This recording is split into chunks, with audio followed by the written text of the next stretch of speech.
फिर बाबा तुम्हें सोने जैसा निखार भी देगा।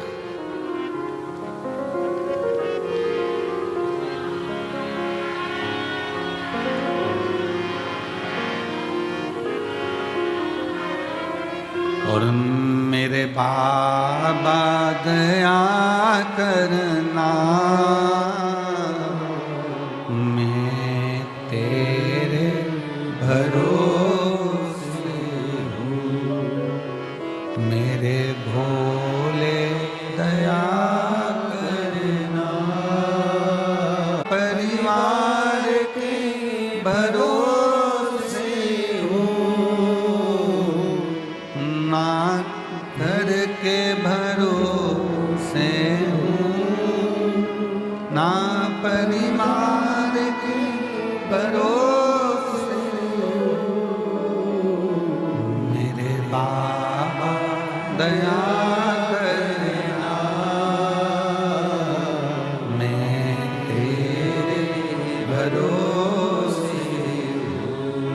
भोले बाबा दया करना, मैं तेरे भरोसे हूँ। भगवान को अपना हृदय, अपना दिल, अपना भाव शिव से कहते हैं। तपाएगा थोड़ा, कष्ट भी देगा, कष्ट भी देगा। सोने का जेवर बनता है, सोने के बिस्कुट को बनाने के बाद सोने का जो जेवर होता है, बिस्कुट की कीमत और जेवर की कीमत में अंतर होता है। सोने का बिस्कुट थोड़ा कम कीमत का होता है, पर सोने का जेवर ज़्यादा कीमत का होता है, क्योंकि उसमें फूंक मार मार कर, तपा तपा कर, कणका कणका जोड़ कर उसकी ज्वेलरी बनाई गई है, उसको हार बनाया गया है, उसको सुंदर बनाया गया है। जब भगवान आपको सुंदर बनाता है तो जगत में तपाता बहुत है, और तपाने के बाद जब सुंदर बनाता है तो गले में शोभा। गले में शोभा कब पाएगा? जब वो तपेगा। आप में से कितने लोग हैं जो बिस्कुट को टांग कर चलते हो सोने पे?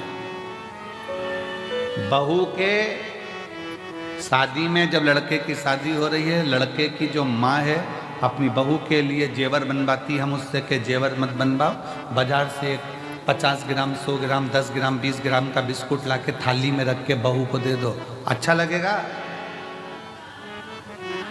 चांदी की पायल मत बनवाओ, एक चांदी का सिक्का पायल के बराबर का डब्बी में रख कर दे दो, अच्छा लगेगा? नहीं।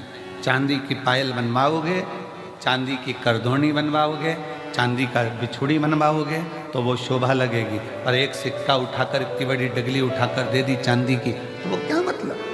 उसका आभूषण बनना चाहिए। सोने का बिस्कुट दे दिया, उसको कोई नहीं पूछेगा इतना सा बिस्कुट, पर वही सोने का जब बिस्कुट का टूट कर हार बनेगा, पाटली बनेगी, झुमका बनेगा, मंगलसूत्र बनेगा, नाक की नथ, सिर का बिंदा बनेगा, तो पूरे लड़की के मायके वाले भी कहेंगे कितना चढ़ाया रे, इतना जेवर लाया रे, इतना। वही टुकड़ा दे देते तो उसकी कोई कीमत नहीं मानता, भले वो कीमत वाला था पर उसकी कोई कीमत नहीं। उसकी कीमत जब बनी, जब वो जोड़ जोड़ कर हार तैयार हुआ है। उसी तरह आपकी संसार में कीमत, बेटा ये ना सोचे कि मैंने इतने एग्जाम दे दिए, मैंने इतनी परीक्षा दे दी, मैंने इतनी पढ़ाई कर ली, मैंने इतनी मेहनत कर ली, मेरी किस्मत में सर्विस नहीं लिखी है, नौकरी नहीं लिखी है। जो बेटे बेटी कहते हैं मेरी किस्मत में नौकरी नहीं लिखी है, हम निवेदन करना चाहेंगे कि तुम रात दिन एक करो, कुबेरेश्वर बाबा की या तो कांवड़ भर दो या रुद्राक्षोत्सव का दर्शन कर लो, बाबा नौकरी जरूर दे।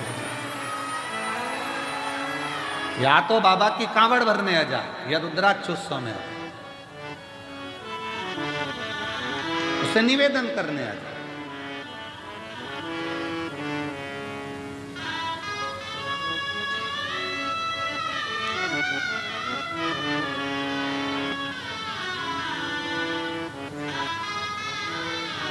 उससे विनय करने के लिए जब तेरा मन पड़ जाए सावन के महीने में, जब तेरी इच्छा हो कावड़ में, जब तेरी इच्छा हो रुद्राक्ष उत्सव में, तो जब मन पड़ जाए बाबा के यहाँ जा। वैसे नहीं आए तो ऐसे ही आ, एकांत में बैठ, कंकर बीन रख, 5 कंकर रख कर पूजन कर, विनय कर, जल चढ़ा, दीप लगा, बाबा को श्री शिवाय नमस्तुभ्यम 108 बार बोल, 4 कंकर छोड़, 1 कंकर ले, बाबा को बोल कर चल।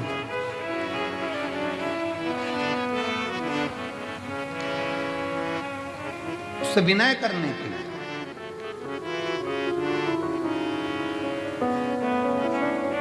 जिस समय पर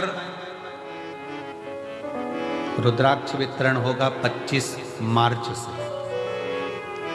जब रुद्राक्ष लेने के लिए आप आते हो, रुद्राक्ष लेकर जब जाओ, रुद्राक्ष लेने के लिए तब आओ, जब झोली पसार कर पहले बाबा को प्रणाम कर कर कहना कि मैं रुद्राक्ष इसलिए लेने आई हूँ कि मुझे ये तकलीफ है, ये कष्ट है, ये बीमारी है, ये तकलीफ है बाबा, इसको तू ठीक कर, तेरे भरोसे पर सब दूर से हार गई, तब तेरे दरवाजे पर। जो दुनिया में सताए ना होते तो तेरे दर पर आए ना होते, दुनिया ने सताया तो तेरे दर पर आए।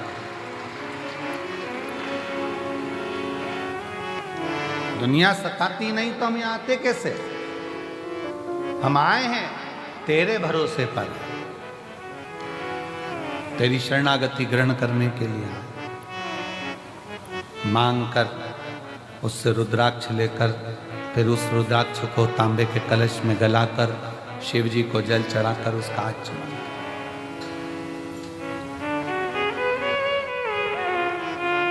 कल एक बहन ने पत्र में लिखा था कि अब वो पत्र ढूंढना पड़ेगा,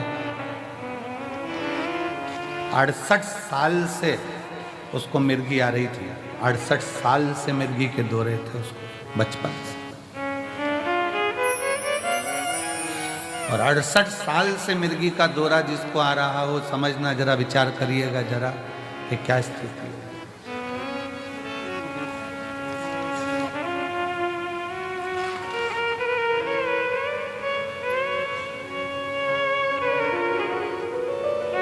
अब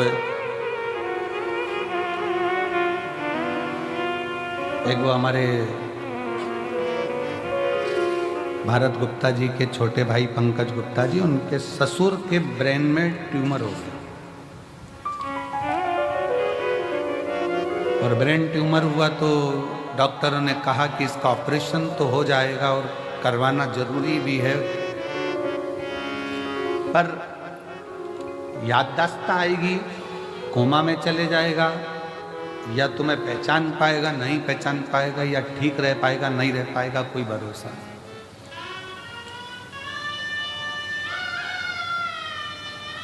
तब उनकी सास ने कहा कि एक काम करते हैं, अपन सीहोर चलते हैं, और सीहोर में चलकर वहां बाबा से प्रार्थना करते हैं, निवेदन करते हैं, विनती करते हैं। सीहोर आए, कंकर शंकर पूजन करी, हम तो थे ही नहीं, हमारा मिलना भी नहीं हुआ, विनय कर कर चले गए, रुद्राक्ष लिया, पहुंच गए।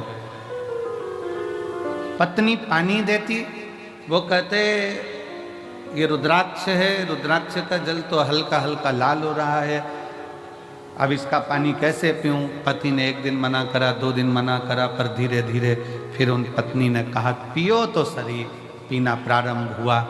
ऑपरेशन की जो तारीख दी गई थी उसके पहले शंकर मन की शरणागति अगर विश्वास के साथ करी गई है, भरोसे के साथ अगर शिव को भजाए, तो उसका फल मेरा शंकर ओगड़दानी देने में देरी नहीं कर सकता, देने में देरी नहीं कर सकता।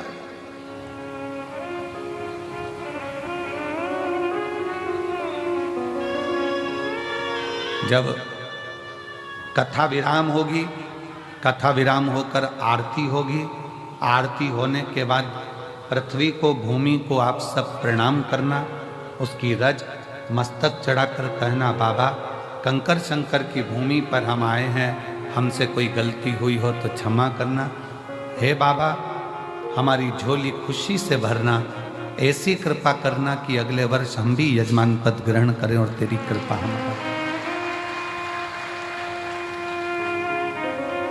खाली ना जाता कोई दर से तुम्हारे, खाली ना जाता कोई दर से तुम्हारे, मैं भी खड़ी हूँ बाहे पसारे, अपने हृदय से लगा लो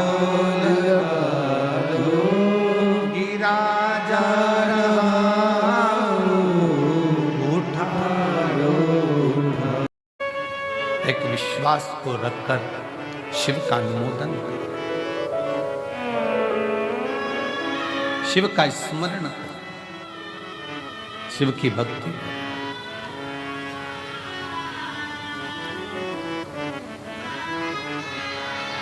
महाराज थोड़ा समय अगर लग जाए, व्रत करने पर भी अगर कार्य पूर्ण ना हो, आंकड़े की जड़ बांधने पर भी ना हो, कोई तकलीफें हैं तो भी अपनी हिम्मत मत तोड़ना, उसके आश्रित रहना, शिव के मंदिर में जाकर एक लोटा जल चढ़ाते रहना। एक ना एक दिन मेरा शिव तुम्हारे दुख को काटे काटे।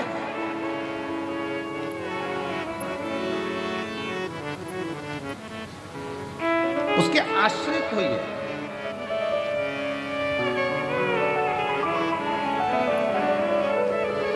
जिस समय पर भगवान शंकर के लिए विष भेजा गया, मंथन हुआ, और मंथन में जब मंथन किया गया तो मंथन में माणिक निकला, मोती निकला, औषधि निकली, अमृत निकला,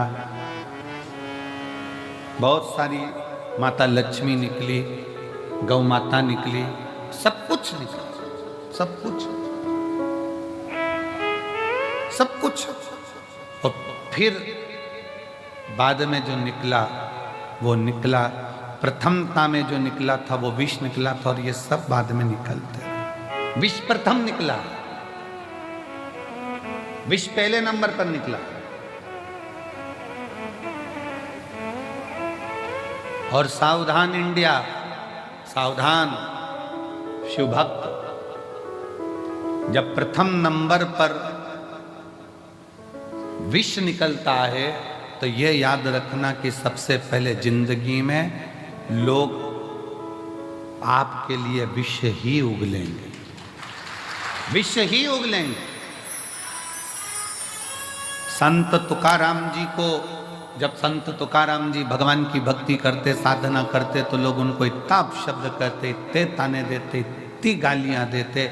नामदेव जी भजन करते तो नामदेव जी को, मुक्ताबाई करती तो मुक्ताबाई को, कर्माबाई करती तो कर्माबाई को, मीराबाई करती तो मीराबाई को, रामकृष्ण परमहंस करते तो उनको, चैतन्य बाबा करते तो उनको, श्रीमद् वल्लभाचार्य जी करे तो उनको, रामानुजाचार्य जी करे तो उनको, निम्बाचार्य जी करे तो उनको। जितने राष्ट्र में, भारत की भूमि पर जितने संत, साधु, सन्यासी, तपस्वी, साधक, उपासक, ये जो तप करने वाले हैं, भगवान की भक्ति करने वाले हैं, इनको बहुत परीक्षा देना पड़ता है। खूब अपशब्द कहे जाते हैं, खूब ताने दिए जाते हैं, खूब गालियां दी जाती है, खूब आतड़ा बोड़ा जाता है, खूब आड़ते। पर याद रखो, अगर शंकर की कथा सुन रहे हो और शिव आपके दिल में बैठा है ना, तो शिव जैसी भक्ति करना कि अमृत बाद में निकला है, लक्ष्मी बाद में निकली है, माणिक बाद में निकले हैं, औषधि बाद में निकली है, ये सबसे पहले जहर निकल गया। बहुत निकलेगा। घर के लोग भी आप लोगों को ताना देंगे जब जेब में पैसा नहीं होगा। इसलिए हम हमेशा इस व्यासपीठ पर आने से पहले हमारे बाबा से हम यही कहकर आते हैं, बाबा किसी पुरुष की जेब खाली मत रखना और किसी स्त्री की गोद खाली मत रखना। बहुत सुनना पड़ता है, बहुत। स्त्री की गोद में अगर संतान नहीं है तो उसको लोग बांझ कहते हैं, अपशब्द कहते हैं, ताना देते हैं, सुबह से निकले तो उसका मुंह ना देखते हैं, आड़ा टेढ़ा कहते हैं, गालियां देते हैं, अपशब्द कहते हैं, कुछ भी कह देते हैं। उनका मन, कई कई तो अपने बच्चों को नहीं देती हैं उनकी गोद में, ये स्थिति है। पर ऐसा नहीं है। एक नारी, एक पुरुष बनाने वाला स्वयं मेरा भगवान है और उसने अपने ही स्वरूप से इनका निर्माण किया। उसका कोई दोष नहीं है, उसकी कोई दोषता नहीं। कई माताएं कहती हैं पति चले गया कोरोना में, हम अकेले रह गए, तो क्या हम शंकर जी के शिव महापुराण कथा को सुन सकते हैं, जल चढ़ा सकते हैं, अभिषेक कर सकते हैं, पूजन कर सकते हैं, शिव की भक्ति कर सकते हैं? उनको कहें शिव महापुराण की कथा की शुरुआत चंचुला देवी से होती है, जिसका पति बिंदुक चले गया था, प्रेत योनि में पड़ा था, प्रेत योनि में। और चंचुला देवी काशी में भगवान शंकर की कथा का रसपान करती है, काशी। और भगवान शंकर की कथा का रसपान करती हुई शिवधाम में चलकर भगवान शंकर को यजमान बना देती है और स्वयं कथा का रसपान ग्रहण करती है। स्वयं भगवान शिव पार्वती जी से कहते हैं, पार्वती सुनो,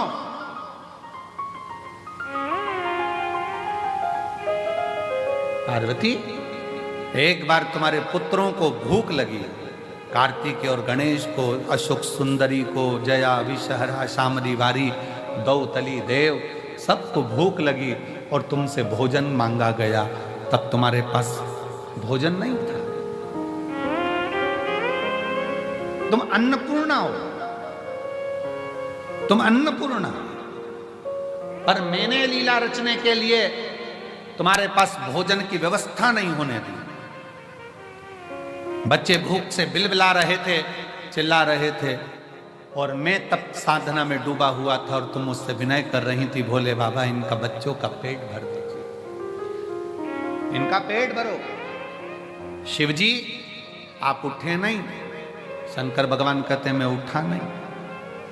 फिर आप बोली एक मां के स्तन में अगर दूध आता तो वो बच्चों का पेट भर देती, पर मेरे तो स्तन में भी दूध नहीं आता। भोलेनाथ इनका पेट भरिए, तब भी बाबा उठे नहीं आप। तब माता पार्वती जी ने शंकर भगवान को उठाकर निगल लिया था, स्तन में से दूध बहना चालू हुआ। तब गणेश जी, कार्तिक, अशोक सुंदरी सब उस दूध का पान किया। पार्वती सब दूर ढूंढा गया, हर जगह पर शिव को ढूंढा गया, पर शिव नहीं मिले। तब कहा पार्वती जी निगल गई, निगल गई। तब आपकी अर्चना करी गई और आपने नासिका के धूम से धुएं के रूप में मुझे फिर प्रकट करा। मेरा नाम ध्रुमबान हुआ, तुम धूमावती माता के रूप में पूजाई। सुनो पार्वती, उस क्षण तुम शंकर भगवान को, अपने पति को निगल गई थी, इसलिए तुम बेधव्य हो गई थी, विधवा हो गई। आज भी शिव जी कहते हैं पार्वती उस बेधव्य स्वरूप में भी तुम्हारे दिल में, तुम्हारे हृदय में, तुम्हारे उदर में तुमने शिव की भक्ति नहीं छोड़ी थी। इसलिए वेधव्य होने के बाद भी पृथ्वी पर तुम ध्रुमावती माता के नाम से जगत में पूजाओगी। जगत में ध्रुमावती माता की मांग में सिंदूर नहीं होता, गले में मंगलसूत्र नहीं होता, हाथ में चूड़ी नहीं होती, पांव में बिछुड़ी नहीं होती, फिर भी ध्रुमावती माता की पूजन संसार करता। क्यों? शिव ने कहा पार्वती, दुनिया की दृष्टि में लोग कहते हैं कि चंचुला देवी का पति चले गया, चंचुला देवी बेधव्य हो गई, ये तो संसार की रीति है पार्वती, जो आया है वो जाएगा, कोई प्रथम कोई बाद में, ये जीवन का सार्थत्व। दुनिया ने ये सोच बना ली, इसका मुख मत देखना, ऐसा मत करना, वैसा मत करना, पर ये सृष्टि तो मेरे द्वारा रची हुई है पार्वती, ऐसा कोई मनुष्य संसार में नहीं जन्म लेता जिसके दिल में शिव का निवास नहीं होता। शंकर निवास करता,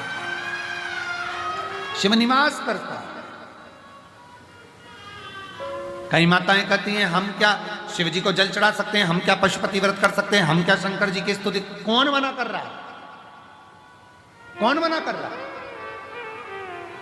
फिर किसी ने कहा गुरुजी हमारे यहाँ भी अभी शादी हुई है तो क्या शंकर जी के मंदिर जा सकते हैं, जल चढ़ा सकते हैं? कौन ने मना करा? फिर किसी ने कहा गुरुजी गर्भ ठहर गया तो शंकर जी के मंदिर जाए कि नहीं जाए? कौन मना करा?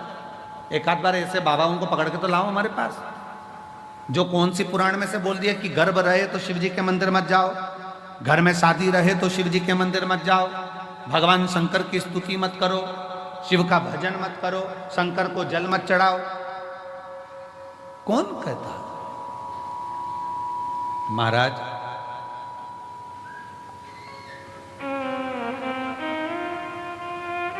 हर पल, हर घड़ी, हर क्षण शिव का नाम मुख से निकलना चाहिए और शिव का स्मरण हर पल होना चाहिए। हर पल।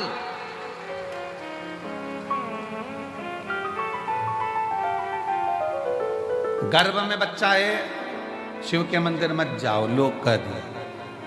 किसी ने ये नहीं कहा कि खाना मत खाओ। घर में शादी हो रही है, कोई ने कहा घर शिव के मंदिर मत जाओ, तो किसी ने ये नहीं किया कि पार्टी में डांस मत करना और खाना मत खाना।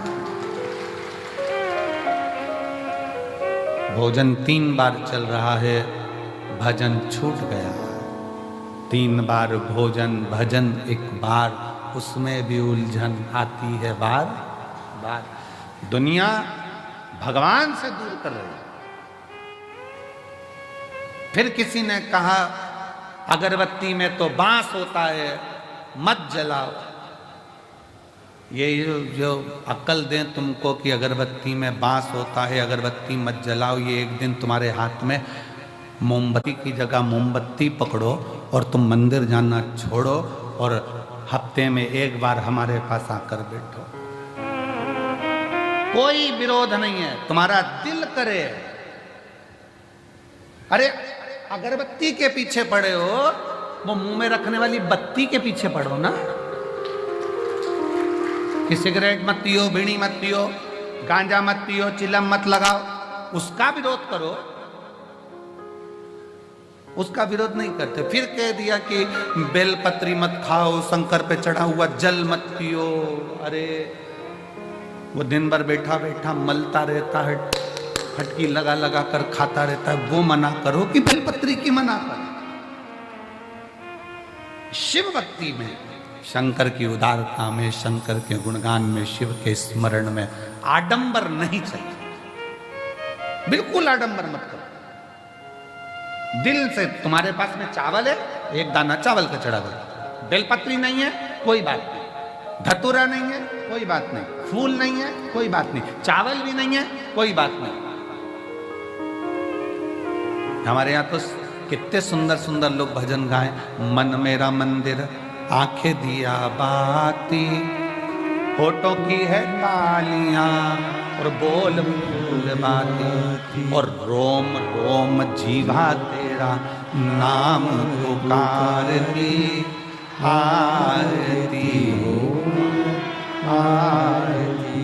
शेरा वाली है माँ तेरी आरती, जोता वाली है माँ तेरी आरती। आप दिल से भगवान का स्मरण तो करो।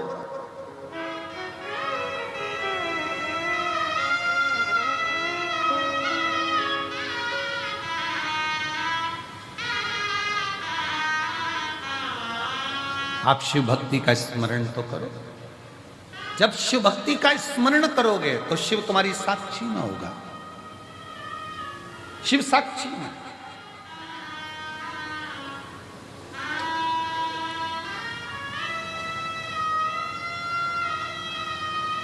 महाराज अभी परसों की बात, परसों तेल के डब्बे रखे, सबके सब डब्बे, अब ध्यान नहीं रहा कि डब्बे अंदर बचे ही नहीं तेल के। और पूरे डब्बे तेल के खत्म। थोड़ी देर बाद आशीष आए तो कहा गुरुजी वो तेल मंगवाने में और जनता इतनी कि रोड पे से तेल मंगवाना भारी। हमने कहा बाबा सब अच्छा करे, थोड़ा सा कहो कि आराम आराम से काम करो, तेल आता होगा। थोड़ी देर बाद वो मधुर विजयवर्गीय आया और आशीष से कहता है कि भंडारा चलाने के लिए हम तेल लाए थे तो वहां पर लोग कम रुक रहे हैं, सारे तेल के डब्बे भरवा के यहाँ छोड़कर चले गए। शिव तत्व किसको कहते हैं? शंकर की शरणागति किसको कहते हैं? अगर आपका विश्वास पक्का है, आपका भरोसा पक्का है, आपकी दृढ़ता पक्की है, तो शिव को मिलने में देरी नहीं होगी। कल हमारे वो लखनऊ वाले यजमान जब मिल रहे थे तो कह रहे थे गुरुजी मेरे को आप पर विश्वास नहीं था, पर मेरी पत्नी ने कथा सुनना चालू करा, फिर उसने कहा एक बार ये महाराज जी को सुनो तो सही। फिर उन्होंने कहा यदि महाराज जी की कथा में बल है तो मैं बहुत टेंशन में चल रहा हूँ, मेरा ट्रांसफ़र अगर हो गया 3 दिन के अंदर लोटा भर जल चढ़ाने से तो मान जाऊंगा कि शिव पुराण है। उसने 3 दिन लोटा भर जल चढ़ाया और तीसरे दिन उसके हाथ में कागज आया कि तेरा ट्रांसफ़र जहाँ चाहता था वहाँ हो गया। शिव तत्व किसको कहते हैं? फिर वो कहने लगे गुरुजी मैं जल चढ़ाने लगा, अभी जजमान बने वो यहाँ यहीं बैठे हैं जजमान लखनऊ में। तो फिर वो कहते हैं कि गुरुजी बाबा से मैं जो मांगता हूँ श्री शिवाय नमस्तुभ्यम बोलता हूँ, दिल से प्रार्थना करता हूँ।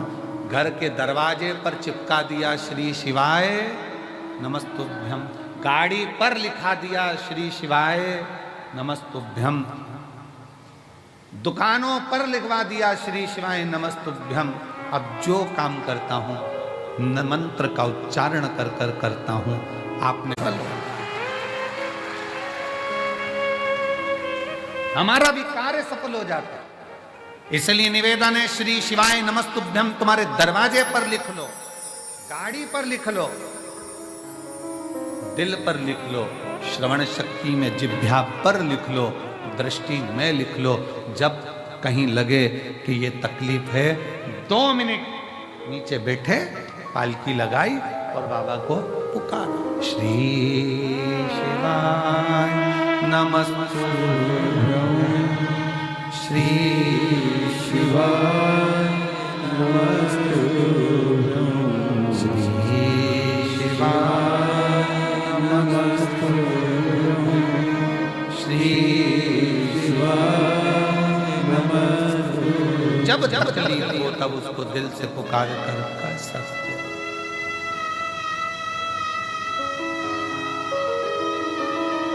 तब कर सकते।